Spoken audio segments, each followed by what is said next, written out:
నమస్కారం, NS news కి స్వాగతం. నా పేరు ఉషా. ముందుగా ముఖ్యం. రంగంపేట మండలం రంగంపేట గ్రామంలో అధ్వానంగా తయారైన పెద్దరాయవరం, రంగంపేట, ముకుందవరం ఆర్ఎండ్బి రోడ్ మరియు రంగంపేట సింగంపల్లి ఆర్ఎండ్బి రోడ్లను 6.50 కోట్ల రూపాయలతో అభివృద్ధి పనులను కొబ్బరికాయలు కొట్టి ప్రారంభించిన అనపర్తి శాసనసభ్యులు నల్లమిల్లి రామకృష్ణారెడ్డి త్వరితగతిన అభివృద్ధి పనులను చేపట్టాలని ఆర్ఎండ్బి అధికారులను ఆదేశించిన అనపర్తి శాసనసభ్యులు నల్లమిల్లి రామకృష్ణారెడ్డి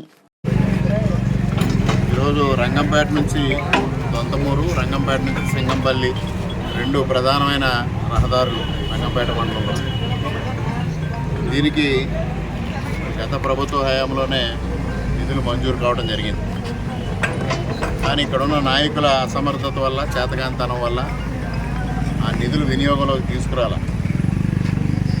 మరి నేను శాసనసభ్యుడిగా ధృవీకరణ పత్రం అందుకున్న తర్వాత మొట్టమొదటిగా ఆర్ఎండ్బి అధికారులతోనే సమీక్ష నిర్వహించడం, ఏవేవి అందుబాటులో ఉన్న నిధులు, ఏ విధంగా ఏ రోడ్లు అత్యంత అధ్వానంగా ఉన్నాయి. ఎందుకంటే ఎన్నికల ముందు నేను ఈ రంగంపేట సింగంపల్లి అభివృద్ధి చేస్తాను, రోడ్డుని అభివృద్ధి చేస్తానని స్పష్టంగా హామీ ఇవ్వడం జరిగింది.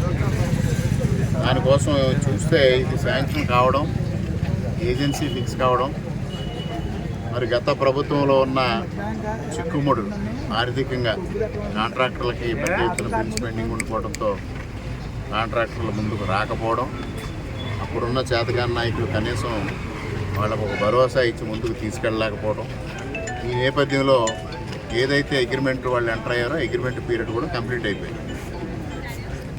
ఆ దిశలో మరలా నేను ఇంజనీరింగ్ చీఫ్ దగ్గర మాట్లాడి ఈఓటీ అంటే ఎక్స్టెన్షన్ ఆఫ్ టైం, అగ్రిమెంట్ పీరియడ్కి ఎక్స్టెన్షన్ ఆఫ్ టైం ఇప్పించి ఈ వర్క్కి అయిన తర్వాత పేమెంట్లు ఇప్పించే బాధ్యత నాది అని పర్సనల్ బాధ్యత తీసుకుని అటు ఆర్ఎండ్బి మంత్రి గారితో కూడా మాట్లాడి నేను స్పష్టంగా వాళ్ళకి హామీ ఇచ్చి పని మొదలుపెట్టడం జరుగుతుంది. ఎందువల్లంటే ఇది చాలా ముఖ్యమైన రహదారి.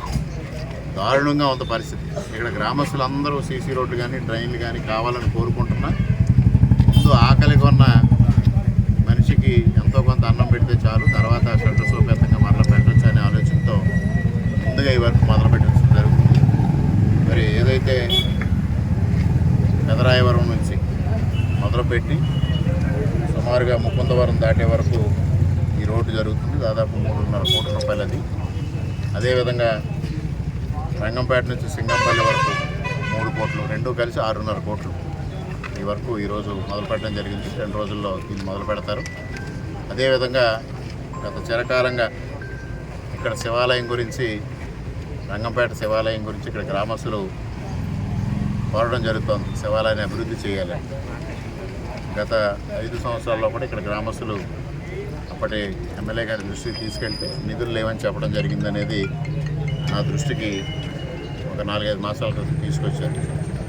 కోసం మన దేవాదాయ శాఖ అధికారులు కానీ దేవాదాయ శాఖ మంత్రి గారిని కలిసినప్పుడు ఇక్కడ నియోజకవర్గంలో కొన్ని ఆలయాలు అభివృద్ధి చేయాలనేది వారు ముందు పెట్టడం జరిగింది. రేపు శుక్రవారం దేవాదాయ శాఖ అధికారులతో సమీక్ష నిర్వహించుకుంటాం. దానిలో కొన్ని ఆలయాల్ని ఇప్పటికే ఎంపిక చేసాం ప్రథమ ప్రాధాన్యం కింద. దాంట్లో రంగంపేట శివాలయం కూడా అభివృద్ధి చేయడానికి చర్యలు తీసుకోవడం జరుగుతుంది. తప్పనిసరిగా అభివృద్ధి చేస్తాం. ఏదైతే గ్రామస్తుల అవసరాలు, ప్రజల ప్రయోజనాలు కాపాడడంలో కూటమి ప్రభుత్వం ముందుంటుంది. అందులో చంద్రబాబు నాయుడు గారు అభివృద్ధికి పెద్దపీట వేస్తారు. అభివృద్ధిని, సంక్షేమాన్ని మేళవించి ముందుకు తీసుకెళ్ళడం జరుగుతుంది. మరి ముఖ్యంగా రంగంపేట గ్రామస్తులు గత 5 సంవత్సరాలుగా ఈ రోడ్డు వల్ల తీవ్రమైన ఇబ్బందులు పడ్డారు. త్వరలో ఈ ఇబ్బందులు తొలగబోతూ ఉన్నాయి. దీనికి సహకరించిన ఆర్ఎండ్బి అధికారులకి, ఆర్ఎండ్బి మినిస్టర్ గారికి, అదేవిధంగా మరి కొంత రిస్క్ ఉన్న మరి నా మీద నమ్మకంతో ఈ వర్క్ మొదలు పెట్టడానికి ముందుకు వచ్చిన కాంట్రాక్టర్లకి కూడా కృతజ్ఞతలు తెలియజేస్తాం.